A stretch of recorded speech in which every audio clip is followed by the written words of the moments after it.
Hello दोस्तों, स्वागत है आप लोग का। ये हमारा डिजिटल क्लासरूम है जहाँ पे बेसिकली हम लोग क्या करेंगे, लाइव क्लासेस स्टार्ट करेंगे। अभी थोड़ा लाइट का सेटअप नहीं हुआ है, इसलिए थोड़ा सा आपको डार्क फेस आ रहा होगा, डार्क चीज़ें आ रही होंगी। आजकल में वो सब भी सेटअप हो जाएगा और आपको डिजिटली क्लासरूम पूरा जैसे हम प्रॉपर पढ़ते हैं वैसे आपको मिल जाएगा। ठीक है। आज हम क्या डिस्कस करने वाले हैं, बेसिकली हम ये डिस्कस करेंगे कि यूपीएससी का पैटर्न क्या होता है, उसमें किन बातों का ध्यान रखना होता है और इसका एग्जाम पैटर्न क्या होता है। ठीक है। ये सारी चीज़ें डिस्कस करेंगे। तो कॉपी पेन निकाल लीजिए आप लोग, थोड़ा सा लिखिए, नोट करिए कि क्या क्या पूछा जाता है, कैसे पूछा जाता है। तो एक एक करके हम डिस्कस करेंगे, है ना। चलिए, तो जो लोग लाइव तो अभी नहीं हो रहा है, लाइव कल से स्टार्ट हो जाएगा, तो आपको लाइव भी मिलेगा देखने को। अभी जैसे आपको रिकॉर्डेड वीडियो मिलेगी, राइट। जो ऑफलाइन है उनको तो बेसिकली अभी लाइव ही मिल रहा है। तो चलिए सबसे पहले स्टार्ट करते हैं कि यूपीएससी का पैटर्न क्या होता है, यूपीएससी है क्या। ठीक है। Union public service commission basically है क्या। यूपीएससी अगर बात करें तो यूपीएससी बहुत सारे एग्जाम कराते हैं, बट जो सबसे फेमस है या सबसे बड़ा कह सकते हो आप, ये क्या है, ये है आपका आईएएस एग्जाम। ठीक है। अच्छा, यूपीएससी में जो आईएएस वाला सिविल सर्विस वाला एग्जाम कराता है उसमें भी कई सारे पोस्ट्स होते हैं, बट आईएएस क्या होता है, सबसे बड़ा हायरार्की में आता है। तो हम कहते हैं आईएएस, आईपीएस, आईआरएस, ऐसे करके हम लोग क्या करते हैं, नाम दे देते हैं। ठीक है। तो इसका एक बार हम लोग एग्जाम पैटर्न कोशिश करेंगे समझने की कि इसका एग्जाम पैटर्न क्या क्या होता है, कैसे काम करता है ये। ठीक है। तो एक अलग तरीके से देखते हैं। ठीक है, एक सेकेंड देखिए, मैं सबसे पहले लिख रहा हूँ ऊपर यूपीएससी। ठीक है। अब यूपीएससी में 3 तरीके के पैटर्न होते हैं। पहले आपको प्रीलिम्स देना पड़ता है, देन आपको मेंस देना पड़ता है, देन आपको इंटरव्यू देना पड़ता है। ठीक है। तो पहला आपका आ गया प्रीलिम्स, है ना। दूसरा आपका आ गया मेंस, तीसरा आपका आ गया इंटरव्यू।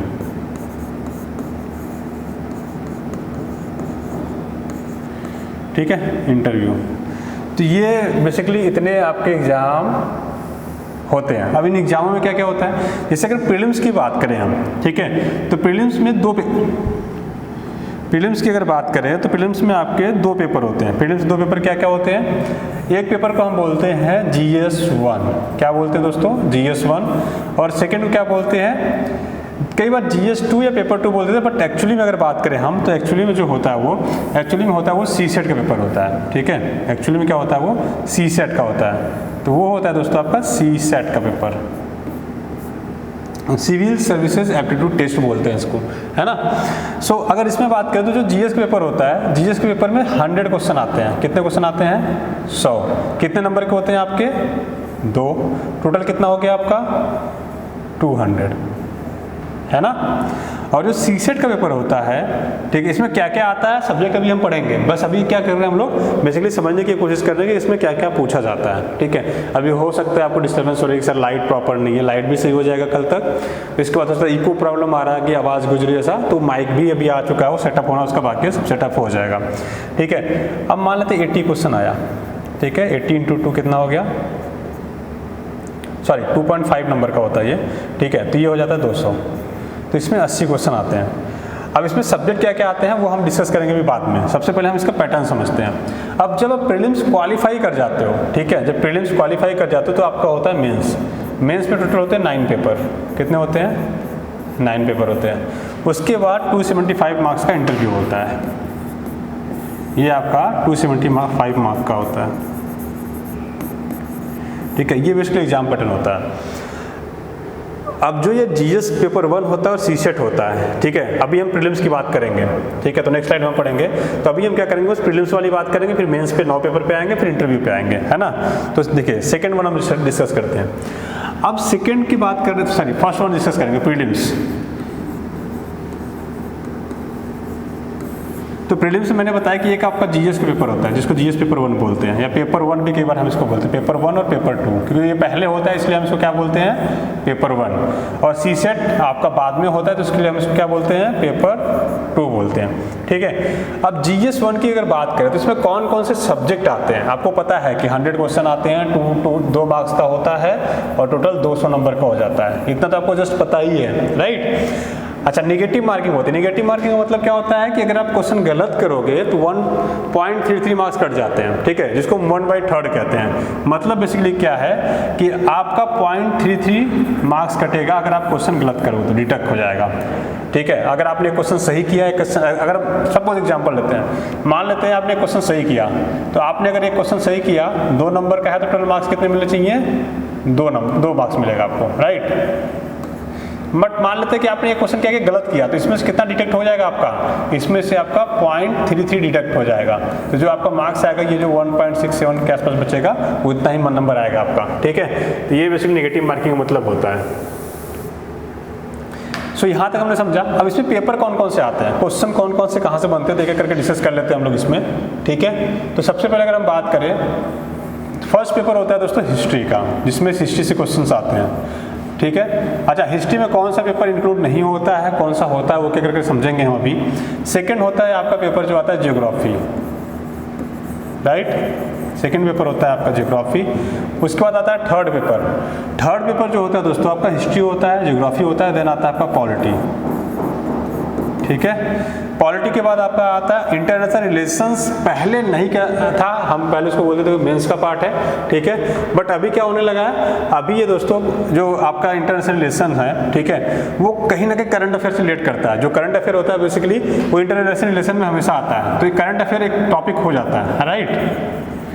बट इस करंट अफेयर में आप देखो क्या, करंट अफेयर का मतलब क्या होता है, करंट अफेयर में जो अभी हमारी चीज़ें चल रही है ना, जो हमारी चीज़ें चल रही है उसको करंट अफेयर बोलते हैं, ठीक है। सो इंटरनेशनल रिलेशन, जैसे यूक्रेन रशिया का युद्ध हुआ है ना, तो हम क्या कहेंगे करंट अफेयर का पार्ट है। बट अंतर्राष्ट्रीय संबंध भी तो है, इंडिया का रशिया के साथ क्या संबंध है, इंडिया का यूक्रेन के साथ क्या संबंध है, वो इंटरनेशनल रिलेशन का मामला हो जाता है। तो कहीं ना कहीं इनडायरेक्ट वे में क्या होता है, इनडायरेक्ट वे में दोस्तों यहाँ पे आपका IR का भी टॉपिक ऐड हो जाता है। तो आजकल हम क्या करते हैं, IR को भी ऐड कर लेते हैं। तो करंट अफेयर प्लस IR ये इसमें ही होता है, तो इसको हम इसमें इंक्लूड मार लेते हैं, ठीक है। ये थोड़ा सा याद रखिएगा, ये अलग से आपका पेपर रहेगा एक्स्ट्रा। तो हमने पढ़ा हिस्ट्री, ज्योग्राफी, पॉलिटी के बाद IR उधर आ गया, करंट अफेयर उधर आ गया। देन आपका जाता है साइंस एंड टेक्नोलॉजी, तो इसको हम लोग लिखते हैं SNT, science, physics, chemistry, biology and technology. Technology का मतलब क्या है कि जो टेक्नोलॉजिकल डेवलपमेंट इंडिया में चल रहा है, या बाहर से, जैसे रफाल हुआ, राइट, हमने फ्रांस से लिया, तो अब उसके कितने लिए, कब लिए, क्या इंडिया के साथ फ्रांस के रिलेशन में, सारी चीजें क्या होगी, करंट अफेयर प्लस IR का पार्ट हो गई। और टेक्नोलॉजी में हम कौन सी टेक्नोलॉजी पे काम करता है, कितने दूर तक वो मार सकता है, ठीक है। अग्नि मिसाइल की हम बात करते हैं, अग्नि मिसाइल कितने दूर तक मारक क्षमता क्या है, ये सब सारे टेक्निकल नॉलेज हमें रखना चाहिए। तो ये हम बोलते हैं इसरो ने कौन कौन से सेटेलाइट अंतरिक्ष में भेजे हैं, ठीक है, PSLV में कौन सा है, SLV में कौन सा, ये सारी चीजें हमें क्या करना है, जान के रखना होता है टेक्नोलॉजी में।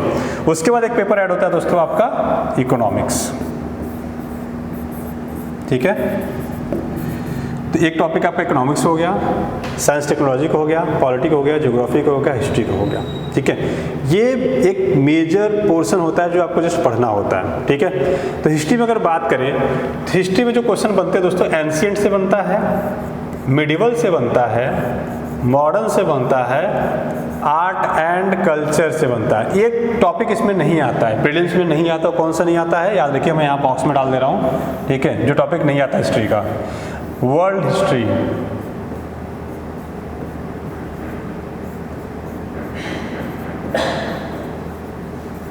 वर्ल्ड हिस्ट्री प्रीलिम्स का पार्ट नहीं है, वर्ल्ड मेंस में आता है, ठीक है। तो ऐसा ना कि आप हिस्ट्री पढ़ रहे हो, प्रीलिम्स की तैयारी करो और वर्ल्ड हिस्ट्री लेके बैठे हुए हैं, तो ये नहीं होना चाहिए, है ना, ये चीज़ें नहीं होनी चाहिए। तो हिस्ट्री में देखा हुआ तो एंशिएंट आता है, मिडिवल आता है, मॉडर्न आता है, आर्ट एंड कल्चर आता है, ये हिस्ट्री का पार्ट हो गया। उसके बाद ज्योग्राफी में आएंगे, तो ज्योग्राफी में आपका पूरी ज्योग्राफी पढ़नी पड़ती है। अच्छा, ज्योग्राफी से एक और सब्जेक्ट निकलता है जिसको हम क्या बोलते हैं, इन्वायरमेंट, इकोलॉजी एंड इन्वायरमेंट। ये जब 2011 में पैटर्न चेंज हुआ ना, तब से इसके रिपीटली क्वेश्चंस बहुत ज़्यादा आना चालू हो गया। रीजन क्या है कि इंडियन फॉरेस्ट सर्विसेज जो होता है, राइट, वन विभाग वाला जो एग्जाम होता है, IFS वाला, IFOS बोलते हैं उसको, इसका भी एग्जाम UPSC के प्रीलिम्स के साथ ही होता है। इसकी वजह से क्या हुआ, इकोलॉजी एंड इन्वायरमेंट क्वेश्चन यहाँ पे आना चालू हो गए।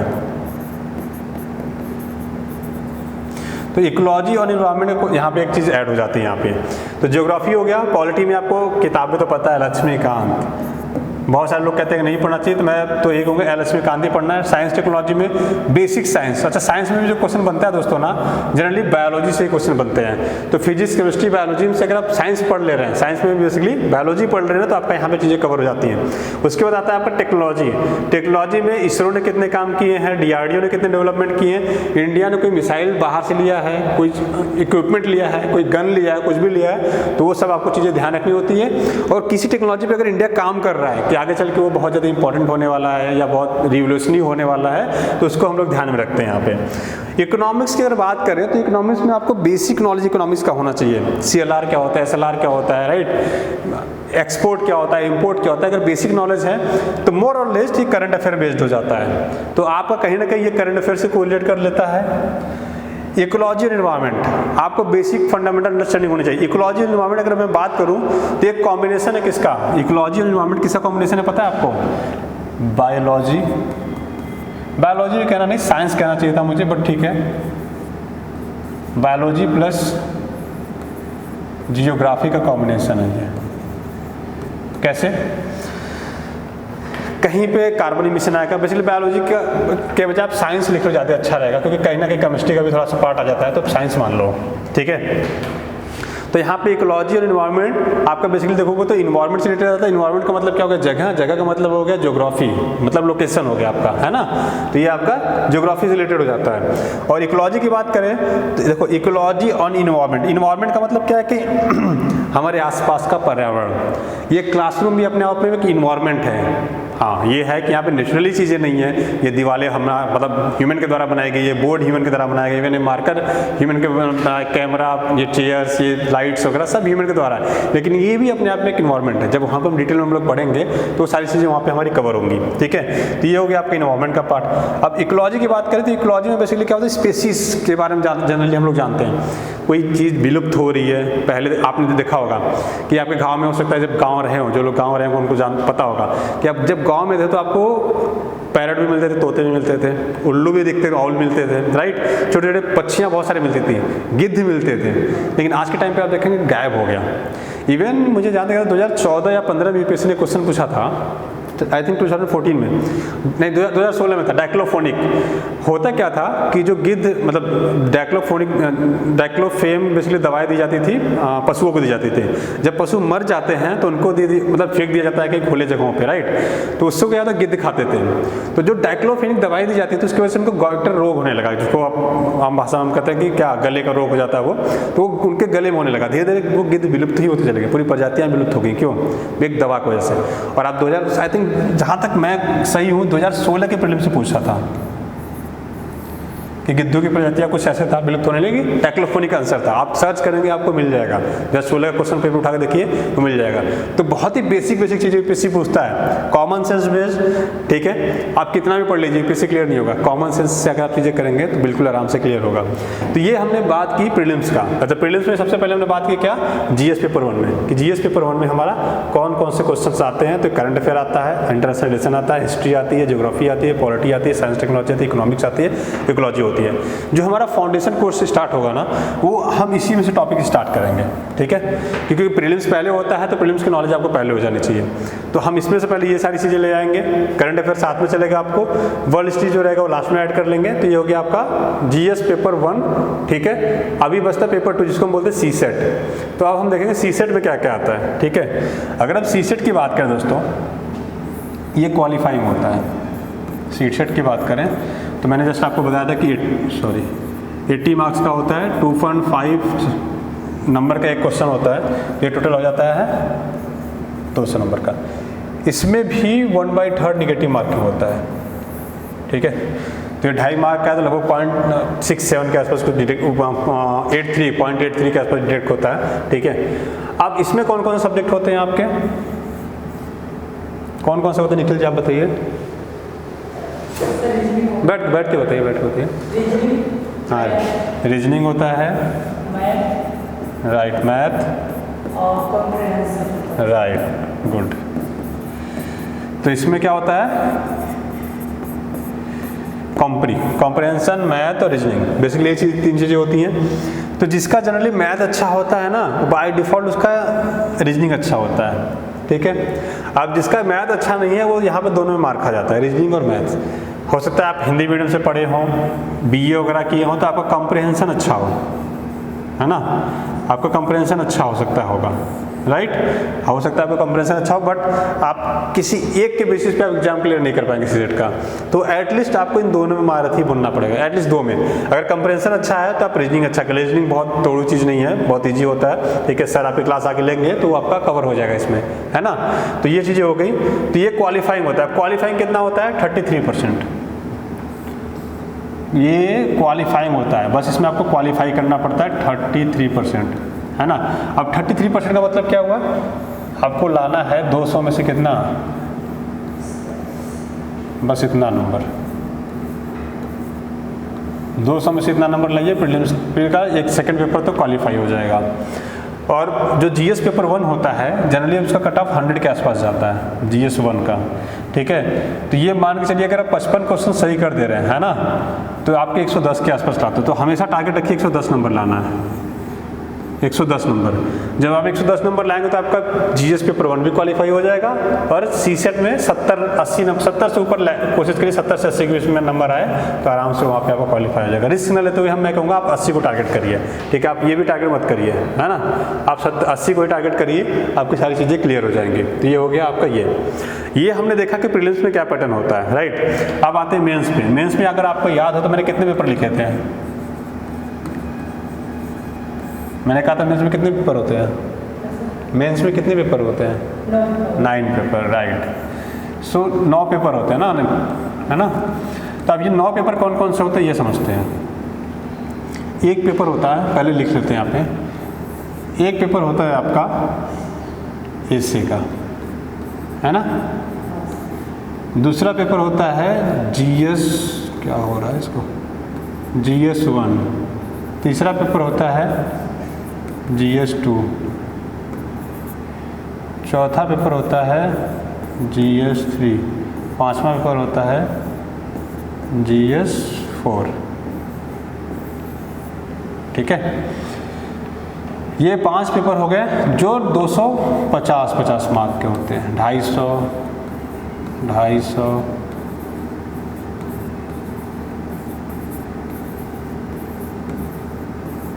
है ना।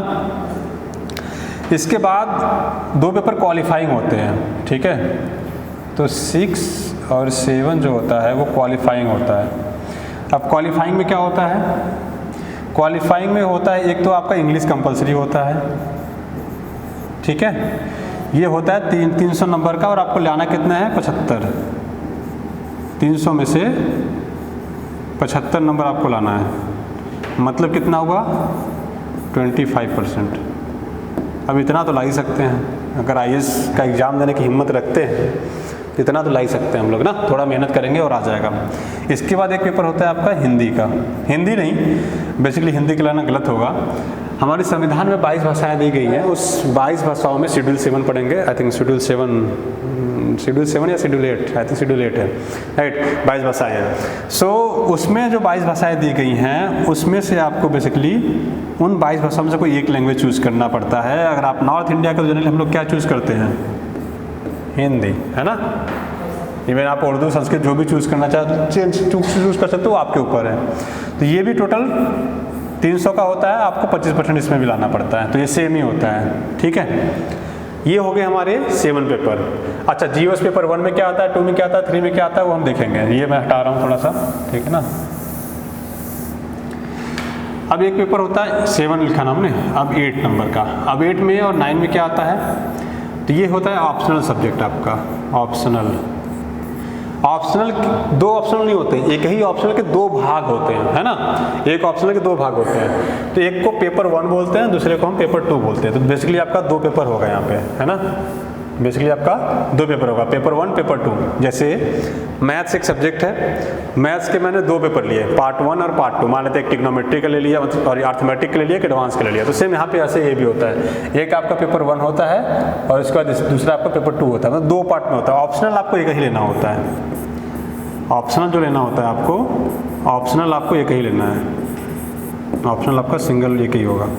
ये थोड़ा सा याद रखिएगा, ठीक है। अब बात करेंगे GS1, GS2, GS3, GS4 में कौन कौन से सब्जेक्ट होते हैं ना। तो यहाँ पर थोड़ा सा बेसिक हम लोग समझेंगे, उसके बाद आज की क्लास को हम समअप करेंगे, तो आपको थोड़ा आइडिया हो जाएगा कि पूरा सिलेबस क्या है। थोड़ा अभी लाइट सेटअप कराना है वो भी हो जाएगा, कैमरा सेटअप होना है, लाइव क्लासेस वाला सेटअप होना है अभी, तो वो भी हो जाएगा आज, ठीक है। सो अगर बात करें GS पेपर 1 की, तो GS पेपर 1 में कौन कौन सब्जेक्ट आते हैं? निखिल जी आपको याद है? कुछ ट्राई करेंगे? हाँ ठीक है, बताइए। हिस्ट्री है, ज्योग्राफी है, हाँ हाँ, इंडियन सोसाइटी है, भारतीय समाज है ना। GS पेपर 2 में आप बताइए। हाँ, पॉलिटी, हाँ, पॉलिटी के बाद है सोशल इशू, सोशल जस्टिस, उसके बाद इंटरनेशनल रिलेशन और गवर्नेंस, ठीक है। थर्ड में आपका इकोनॉमिक्स आ जाता है, ठीक है, इको मैंने लिखा। साइंस एंड टेक्नोलॉजी आ जाता है, प्लस डिजास्टर मैनेजमेंट आ जाता है, प्लस इंटरनल सिक्योरिटी आ जाता है ना। फिर चौथा पेपर हो जाता है आपका एथिक्स का, नीति शास्त्र जिसको बोलते हैं। तो ये सारे आपके पेपर हो जाते हैं, ठीक है। अब इससे ज़्यादा तो है नहीं कुछ। अच्छा, ऐसे में बात करें तो ऐसे 2 पार्ट्स में होता है। अगर आप मेंस लिखेंगे जब, तो मेंस में 2 पार्ट होता है, एक खंड ए बोलते हैं, खंड बी बोलते हैं, मतलब सेक्शन ए सेक्शन बी बोलते हैं। तो उसमें 4 आते हैं, 4 क्वेश्चन ऊपर रहेगा, 4 क्वेश्चन ऊपर नीचे रहेगा। इसमें से आपको एक क्वेश्चन इसमें से करना रहेगा, एक क्वेश्चन इसमें से करना रहेगा। और एक क्वेश्चन कितने का रहेगा? 125 नंबर का। 125 का ये रहेगा, 125 का ये रहेगा। तो मैं आपको थोड़ा बाइफरकेट इसलिए करके बता दे रहा हूँ कि अगर कोई पूछे तो आपको पता रहे, ठीक है। तो ऐसे जो होता है 4 क्वेश्चन ऊपर आएगा, 4 क्वेश्चन नीचे आएगा। खंड ए खंड बी में उसमें से आपको एक ही क्वेश्चन चूज करना है और 125 नंबर का आपका क्वेश्चन रहेगा, ठीक है। इसमें भी आपको 125, इसमें भी आपका 125 नंबर के क्वेश्चन रहेंगे। तो 2 पार्ट्स में रहता है ऐसे का। 125 टोटल ऐड करो कितना हो जाएगा? 250, है ना, ठीक है। सो अभी जहाँ तक मुझे लग रहा है कि सारी चीज़ें क्लियर हुई होंगी, प्रीलिम्स में क्या आता है, मेंस में क्या आता है, ठीक है। जो ऑनलाइन देख रहे होंगे आप लोग देखिएगा, थोड़ा हो जाता है वीडियो क्वालिटी आपको मज़ा ना आए, बट 1-2 दिन में वो सही हो जाएगा आपके लिए, ठीक है।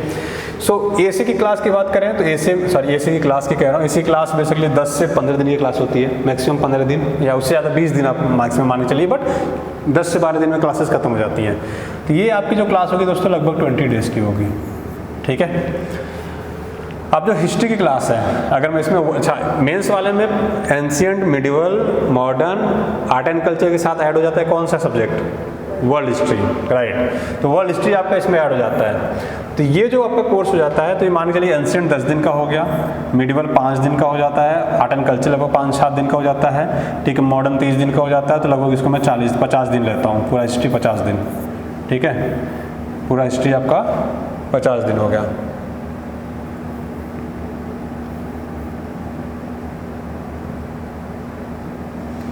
ठीक है, तो हिस्ट्री आपकी टोटल के लगभग 50 दिन में ख़त्म हो जाती है। तो यहाँ पे आपका हिस्ट्री 50 दिन में 50 का 60 मान लो, आप 2 महीने ले लेते हैं हिस्ट्री को, ठीक है। जियोग्राफी थोड़ा सा बड़ा टॉपिक है, तो लगभग ये भी 50 दिन ले लेता है, ठीक है।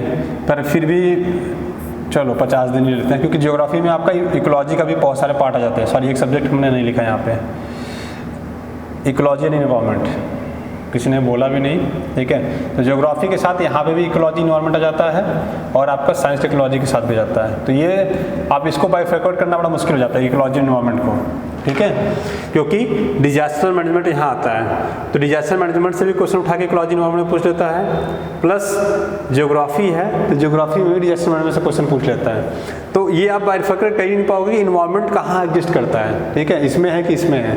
बट जनरली ये यहाँ आता है, बट इन दोनों में आता है, ठीक है। तो याद रखिए कि इससे पूछता है, इससे पूछता है, तो इसलिए मैंने इसको दोनों जगह बोल दिया, है ना। तो याद रखिए कि लगभग ये 50 दिन का क्लास हो जाएगा, 50 दिन का ये क्लास हो जाएगा, प्लस इंडियन सोसाइटी आपका, Indian society, social issue, social justice, लगभग तीनों मिला के 10 दिन का क्लास होगा। पॉलिटी आपका 30 दिन की क्लास होगा, IR 10 दिन का क्लास होता है, 20 दिन का क्लास होता है, 10 दिन का ये। तो लगभग इसमें 60 दिन लगेंगे आपके, 60 दिन इसमें लगेंगे, 100 डेज इसमें मान लो आप, ठीक है। Economics, science technology, disaster management, international relation. Economics थोड़ा लंबा जब करें तो 50 दिन के आसपास लग जाता है, ठीक है। और इसको आप लगभग ये मान के चलो कि ये भी 100 डेज चलेगा आपका, ठीक है, 100 डेज के आसपास ये चलेगा। और एथिक्स लगभग 20 से 25 दिन की क्लास होती है, पर फिर भी मैं मैक्सिमम लेके चल रहा हूँ। अच्छा, इस क्लासेस में मैक्सिमम लिख रहा हूँ, तो आपको एक रफली आइडिया हो जाएगा कितने दिन लगेंगे। देखो 100, 30 60, तो आप इसको जोड़ोगे तो मुझे लग रहा है ये 290 आएगा क्या? आई थिंक 290 आएगा ना, है ना? 160 160 260 30, तो 290 डेज तो आ गए आपके, है ना? अगर मैं निकाल लूँ 290 डेज कितने हो जाएंगे? अगर मैं 100 डेज 365 दिन का साल होता है, अगर मैं 100 दिन निकाल भी देता हूँ तो 365, तो ये मान के लगभग 12-13 महीने का कोर्स आपका हो जाता है पूरे जीएस का, ठीक है? ऐसे करीब 10 दिन का क्लास होता है, बट फिर भी मैंने इसको एक्स्ट्रा 20 दिन दे दिया, तो लगभग ये मान के चलो लगभग आपका 320 दिन की क्लास हो जाएगी, सारा इंक्लूड कर देंगे तो हम, ये सारा इंक्लूड करने के बाद आपकी 320 दिन की क्लास होगी। इसके पैरेलल में आप क्या कर सकते हो, अपना ऑप्शनल करोगे, ऐसा नहीं। अच्छा, अगर आपके पास समय हो, समय मतलब अगर आपको 2 साल का समय हो, तो मैं कहूँगा कि सबसे पहले आप अपना जीएस खत्म करिए, जीएस खत्म करने के बाद क्या करिएगा, आप अपने ऑप्शनल पे आइएगा, है ना? उसके बाद ऑप्शनल पे आइएगा, और उसके साथ साथ आप ये आप पैरेलली चाहो तो पहले शुरू में एक से स्टार्ट करो, फिर धीरे धीरे ये ऐड कर सकते हो, ठीक है? अगर नए हो तो आप एनसीईआरटी के साथ करिए, एनसीईआरटी प्लस फाउंडेशन कोर्स साथ में ले चल सकते हैं, बाद में आप ये चीज़ें और ये चीज़ें कर सकते हो, तो आपको ऑप्शनल सब्जेक्ट चूज करना थोड़ा सा आसान हो जाता है ना? तो ये बेसिकली आज हमने कॉन्सेप्ट सीखा दोस्तों, ठीक है? आपका कोई डाउट है, कुछ भी है तो आप कमेंट करके हमें बता दीजिएगा, ठीक है? आज की वीडियो में इतना ही, थोड़ा लाइट कम होगा मुझे पता है, थोड़ा वो सेटअप चल रहा है, तो 1-2 दिन में वो सेटअप हो जाएगा, उसके बाद हमारी क्लासेस जो होंगी पूरी लाइव हो जाएंगी, ठीक है? आपको कुछ पूछना है, कोई डाउट, कुछ भी? हाँ सर, जो रिलीज कराएगा, हाँ हाँ हाँ हाँ, वो क्लास होने वाला है, हाँ हाँ हाँ हाँ, कैसे चलेगा? साथ में कैसे? नहीं, पहले आपका एनसीईआरटी क्लास होगा, ठीक है? उसके बाद सपोज के लिए अगर हम एक एग्जांपल के तौर पर देता हूँ, मान लेते हैं कि आपकी क्लास अगर 9 से 10 हो रही है ना? तो ये एनसीईआरटी क्लास चल रही है 9 से 10, ठीक है? तो उसका 10 से 12 आपका फाउंडेशन कोर्स की क्लास चलेगी, ठीक है? तो 1 घंटे एनसीईआरटी, 2 घंटे फाउंडेशन कोर्स, और जो फाउंडेशन चलेगा वो प्री प्लस मेंस दोनों चलेगा, ठीक है? हमने क्या प्लान किया है कि हम इसमें मंडे टू फ्राइडे क्लास चलाएंगे, और सैटरडे आपका टेस्ट रखेंगे या तो रिवीजन क्लास रखेंगे, टेस्ट या रिवीजन क्लास। रिवीजन क्लास का मतलब क्या है, जितना हमने पीछे पढ़ा है डिस्कशन चलेगा क्लास में 1 to 1, ठीक है? जो लाइव रहेंगे उनके साथ भी चलेगा। तो एक्चुअली में क्लास चलेगी आपको Monday to Saturday, but classes जो पढ़ाने वाला थ्योरेटिकल पार्ट है मंडे टू फ्राइडे रहेगा, सैटरडे को आपको या रिवीजन रहेगा या तो टेस्ट रहेगा, ये दोनों चीज़ें चलेंगी ऐसे, ठीक है? ये पूरा हमारा सब कुछ ऐसे चलने वाला है ना? तो ये पूरा ऐसे होगा। और कोई डाउट?